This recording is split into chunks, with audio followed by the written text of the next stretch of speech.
Salut, voilà la caméra 360 degrés de chez Samsung, modèle 2016, c'est la Gear 360.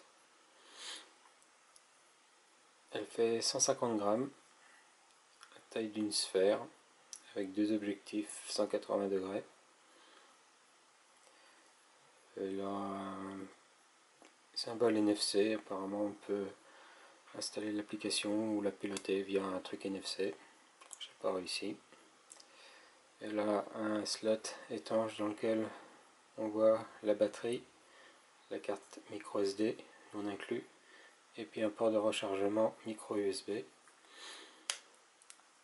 Et de l'autre côté, il y a deux boutons, un bouton power et back et un bouton menu et connexion.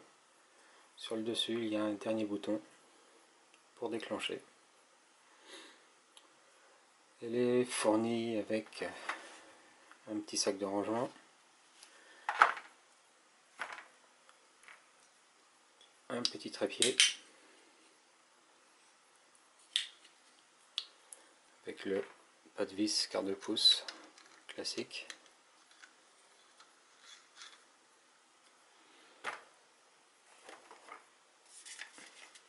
un blister, et dans le blister il y a également une dragonne, un cordon de charge USB, une petite notice. Alors, pour l'allumer c'est très simple, on appuie ici, au moins quelques secondes, et là il y a un petit afficheur LCD qui dit l'état de la batterie et la capacité restante en mémoire dans le mode sélectionné. Il faut savoir qu'elle n'accepte pas que les cartes mémoire soient formatées en NTFS. Il faut plutôt du extend FAT. Ensuite, on peut sélectionner un mode timelapse, un mode boucle vidéo,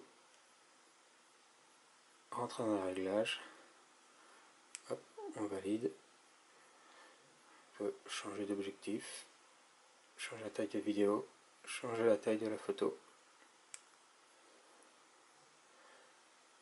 et retour pour tout ça. Voilà. Lorsqu'on a choisi le mode qui nous concerne, photo par exemple, il n'y a plus qu'à appuyer sur le bouton de déclenchement. Après une temporisation de 2 secondes, ce qui est un petit peu trop faible, la photo est déclenchée et elle est sauvée en interne. Si on veut utiliser cette caméra avec un smartphone, c'est là que ça se complique.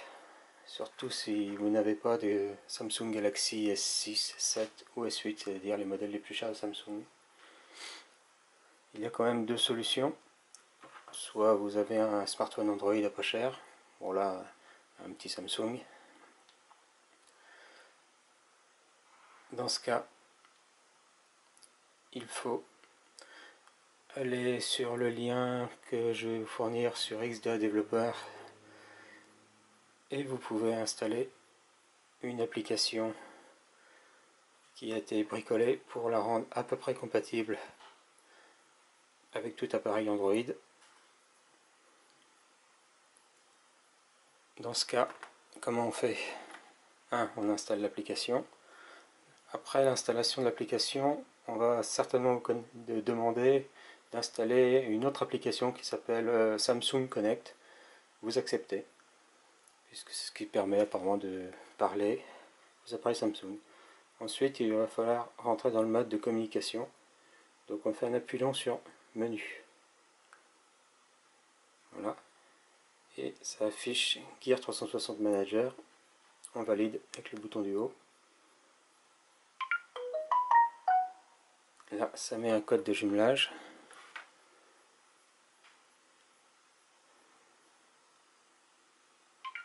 Voilà.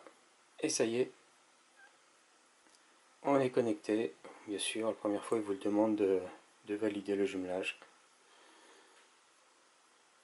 Et maintenant, on accède à la caméra.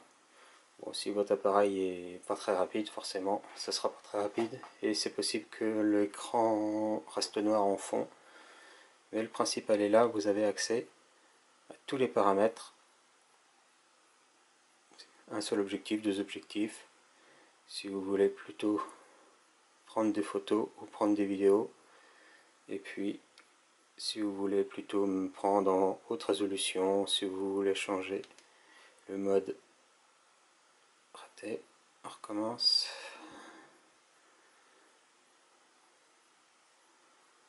Et ça peut planter également. Ah, voilà.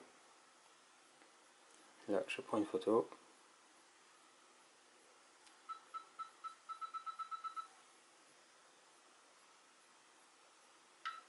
Et voilà, la photo est prise. Donc vous appuyez sur mode et vous pouvez choisir d'être en mode vidéo, timelapse et ce genre de choses. Voilà. Ça, c'est pour la partie Android.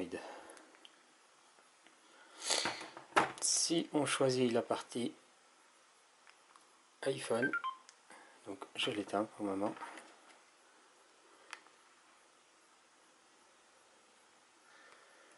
Il faut savoir qu'il existe maintenant une appli que vous trouverez qui s'appelle Gear 360. Malheureusement, elle n'est compatible qu'avec le modèle 2017 de cette caméra. Merci Samsung. Donc on oublie cette application.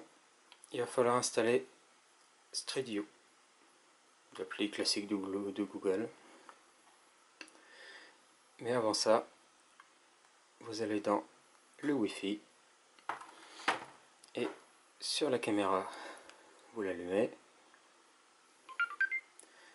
Vous faites toujours en appuyant sur le bouton de synchronisation. Et là, on voit Gear 360. On appuie une fois. Il y a un mode télécommande que je n'ai pas réussi à faire fonctionner. Et un mode Street View. Ça vous intéresse. Il va vous donner un code ici. Ensuite, vous allez dans le Wi-Fi. Vous choisissez la caméra. Ici, il va vous demander le code qui est indiqué sur la caméra. Et voilà, c'est connecté sur le Wi-Fi interne de la caméra. Vous n'avez plus qu'à aller dans Google Street View. Et en bas, vous sélectionnez votre caméra. C'est fini.